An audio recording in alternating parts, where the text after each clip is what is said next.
नमस्कार, आप सभी का स्वागत है हमारे चैनल द मानस वॉइस पर।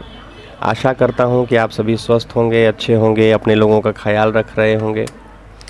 साथियों, मेरे प्यारे दर्शकों, मेरे प्यारे देशवासियों, मेरे देश के उन तमाम गरीब भाई बहनों के लिए आज ये मेरा वीडियो समर्पित है जिनके साथ एक ऐसा घोटाला हुआ जो देश के करोड़ों गरीबों की उम्मीदों के साथ किया गया विश्वासघात था। एक बार पुनः आप सभी को नमस्कार। आज हम बात करने जा रहे हैं उस घोटाले की जिसे बड़ी ही चतुराई, चालाकी और संगठित तरीके से अंजाम दिया गया, सहारा घोटाला। जी हाँ, एक ऐसा घोटाला जिसमें करोड़ों भारतीयों की मेहनत की कमाई को एक भरोसे का मुखौटा पहन करके लूट लिया गया। साथियों, शुरुआत हुई थी एक उम्मीद से। सहारा ग्रुप की शुरुआत सुब्रत राय ने की थी। एक छोटे से टेबल से शुरू हुआ यह व्यापार इतना बड़ा हुआ कि इसकी चमक बड़ी बड़ी राजधानियों तक पहुंच गई। सहारा का दावा था, हम गरीबों को निवेश का मौका देते हैं, जहां बैंक नहीं पहुंच पाते वहां हम पहुंचते हैं। लेकिन साथियों, इसके पीछे की कहानी क्या थी ये मैं आपको बता रहा हूं। इस स्कैम का मास्टरमाइंड कौन था? इस घोटाले के पीछे सिर्फ एक व्यक्ति नहीं साथियों, पूरा एकदम ऑक्टोपस की तरह पूरा कॉरपोरेट था। ऑक्टोपस देखें ना आप, ऑक्टोपस एक मछली होती है जिसके पास कई फन होते हैं।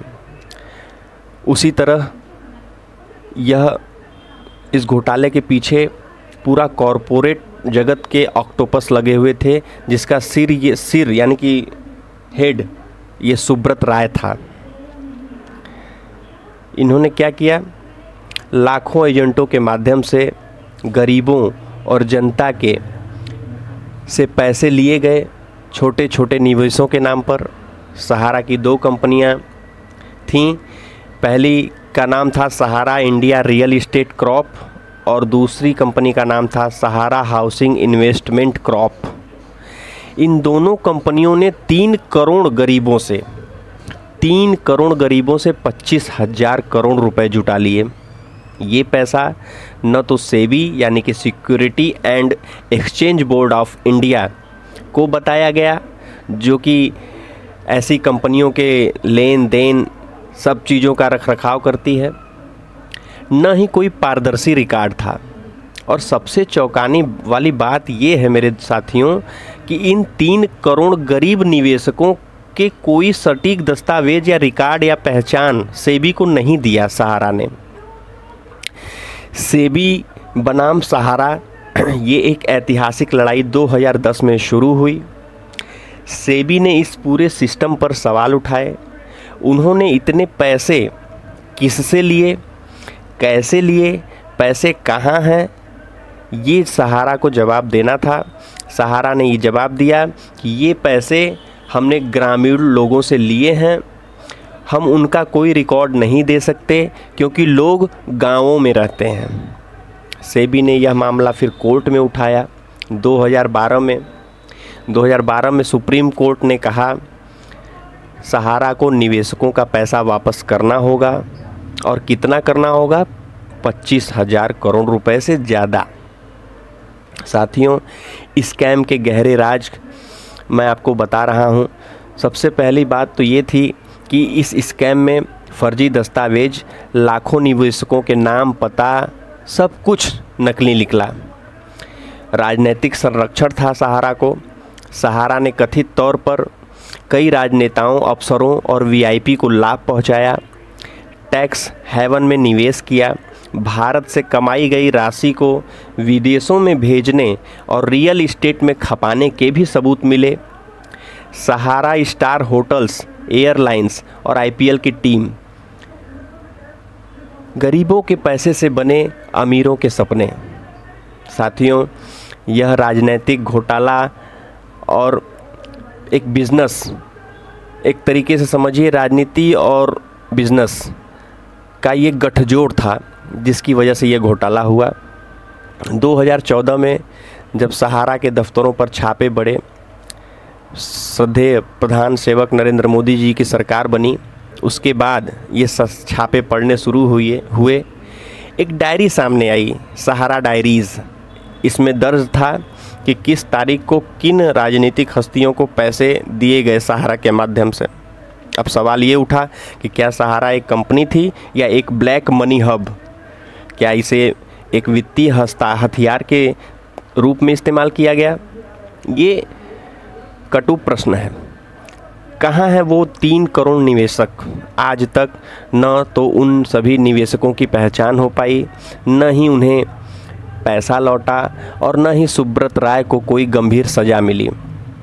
सिर्फ उन्हें कुछ साल की जेल और फिर बेल पर रिहा हो गए। देश को इससे क्या सबक मिलता है? फाइनेंशियली लिटरेलिटी, वित्तीय साक्षरता अनिवार्य होनी चाहिए।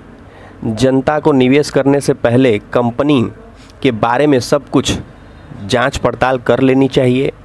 सरकार से मानता है कि नहीं है। राजनीति और घोटालों का गठजोड़ टूटना चाहिए। जो भी गरीबों के पैसे लूटे, वो कितना भी बड़ा क्यों न हो, कानून के कटघरे में उसे लाया जाना चाहिए। और आखिरी में साथियों, मेरे प्यारे दर्शकों, मेरे उन सभी गरीब भाई बहनों से मैं कहना चाहता हूं कि सहारा घोटाला सिर्फ एक आर्थिक घोटाला नहीं था, बल्कि भारत के आम आदमी के भरोसे, उसके सपनों और उसकी मेहनत के साथ किया गया संगठित अपराध था।